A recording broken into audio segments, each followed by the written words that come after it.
प्यारे बहनों और भाइयों, मेरा नमस्कार स्वीकार हो। देखिए, आज हम आपके लिए बता रहे हैं कि माता और पिता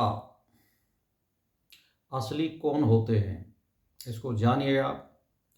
देखिए, कारण जो शरीर होता है के संबंध से निर्विकल्प स्थिति होती है, और कारण शरीर से संबंध विच्छेद होने पर स्वयं में निर्विकल्प बोध होता है। और निर्विकल्प की स्थिति तो सभी कल्प में बदल सकती है, पर निर्विकल्प बोध सभी कल्प में कभी नहीं बदलता है। तो इसका मतलब ये हुआ कि निर्विकल्प स्थिति में तो परिवर्तन होता है, परंतु निर्विकल्प बोध में कभी परिवर्तन नहीं होता है। यानी बुद्धि में अगर उसकी में आ गई और सोच विचार उत्तम तरीके से विचार करने लग गई बुद्धि, उसमें परिवर्तन नहीं होता है। यह महासर्ग अथवा महाप्रलय होने पर भी सदा ज्यों का त्यों बना रहता है। यानी जो तुम्हारी बुद्धि ने निश्चय कर लिया तो उसको विज्ञान कोश कहते हैं, वो कभी बदलने वाला नहीं है जो तुम्हारी बुद्धि में निश्चय हो जाता है। तो ये ध्यान रखने वाली बात है कि अपनी बुद्धि को स्थिर करिए। सबसे बड़ी बात है कि हमें करना क्या है इस जिंदगी में, हमें प्राप्त क्या करना है। तो देखिए, महासर्ग और महाप्रलय प्रकृति में होते हैं। प्रकृति से अतीत तत्व यानी परमात्मा की प्राप्ति होने पर महासर्ग महाप्रलय का कोई असर नहीं पड़ता है, क्योंकि ज्ञानी महापुरुष का प्रकृति से संबंध ही नहीं रहता है। प्रकृति के संबंध विच्छेद होने को अत्यांतिक प्रलय भी कहा जाता है। तो इसका अर्थ ये हुआ कि प्रकृति के कार्य शरीर को पकड़ने से मनुष्य परतंत्र हो जाता है और जन्म मरण में पड़ा रहता है, परंतु शरीर से संबंध विच्छेद होने पर वह स्वतंत्र हो जाता है, निर्क्षेप जीव हो जाता है। सदा के लिए वह जन्म मरण से छूट जाता है, वह परमात्मा की क्षय धर्मता को प्राप्त हो जाता है। अर्थात जैसे परमात्मा सचित पहले आनंद था, वही रूप में वो आ गया है। इसका मतलब ये होता है। तो मूल प्रकृति तो उत्पत्ति स्थान है। परमात्मा कहते हैं कि मूल प्रकृति तो उत्पत्ति स्थान है, और मैं यानी भगवान कहता है कि मैं उसमें जीव रूप यानी गर्भ का स्थापन करता हूं। उससे संपूर्ण प्राणियों की उत्पत्ति होती है। आप ये समझ लो, तो जैसे जीव जब तक मुक्त नहीं होता है तब तक प्रकृति के अंश यानी कारण शरीर से उसका संबंध बना रहता है। जब तक उसकी मुक्ति नहीं होगी तब तक वह महाप्रलय में भी कारण शरीर सहित ही प्रकृति में लीन होता है। और जब उस जीव के कर्म परिपक्व होकर फल देने के लिए उन्मुख होते हैं, तब महासर्ग के आदि में भगवान उसका प्रकृति के साथ पुनः विशेष संबंध स्थापित कर देते हैं। तब उसको फल की प्राप्ति होती है और यकायक होती है।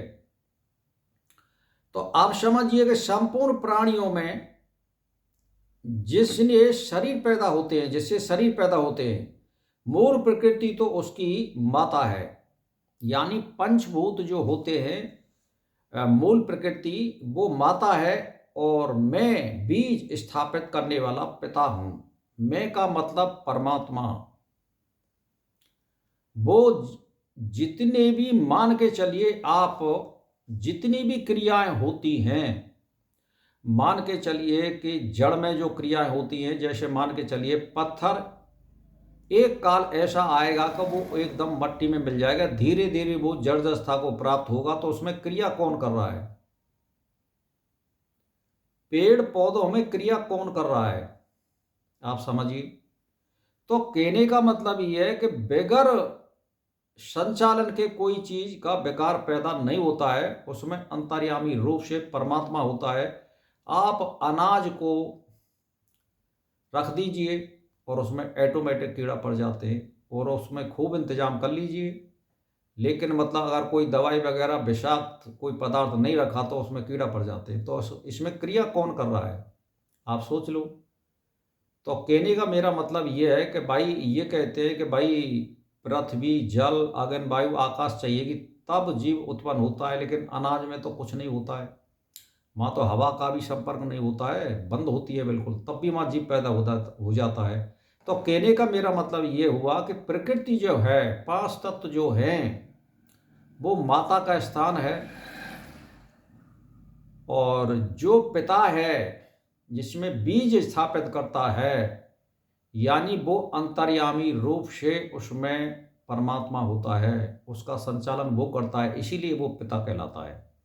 तो भाई और बहनों, मैं यही कहना चाहता हूँ, आप समझिए ये भौतिक पिता जो होते हैं और माता होती है, ये सब प्रकृति की एक देन होती है और एक कर्म हमें इस पृथ्वी पर करना पड़ता है, वो उसी को स्थापित करते हैं। लेकिन असली जो माता और पिता हैं वो हमारे प्रकृति और परमात्मा हैं, इसको समझिए। ये भौतिक जो पिता होते हैं, हमको जन्म देने वाले होते हैं, ये निमित्त मात्र होते हैं। असली जो पिता है वो प्रकृति और परमात्मा होता है, जो सब संसार का संचालन कर रहे हैं। तो भाई और बहनों, सोचिए, समझिए, ज्ञान प्राप्त करिए और सत्य मार्ग पर चलिए। सत्य सलाह दीजिए, सत्य सलाह किसी की लीजिए, बुरे कर्मों में मत पड़िए, ज़िंदगी को वैसे व्यर्था मत बताइए। ये ज़िंदगी बार बार मिलती नहीं है, मुक्ति के लिए मिलती है। तो बस मेरा इसी के साथ प्रणाम स्वीकार हो।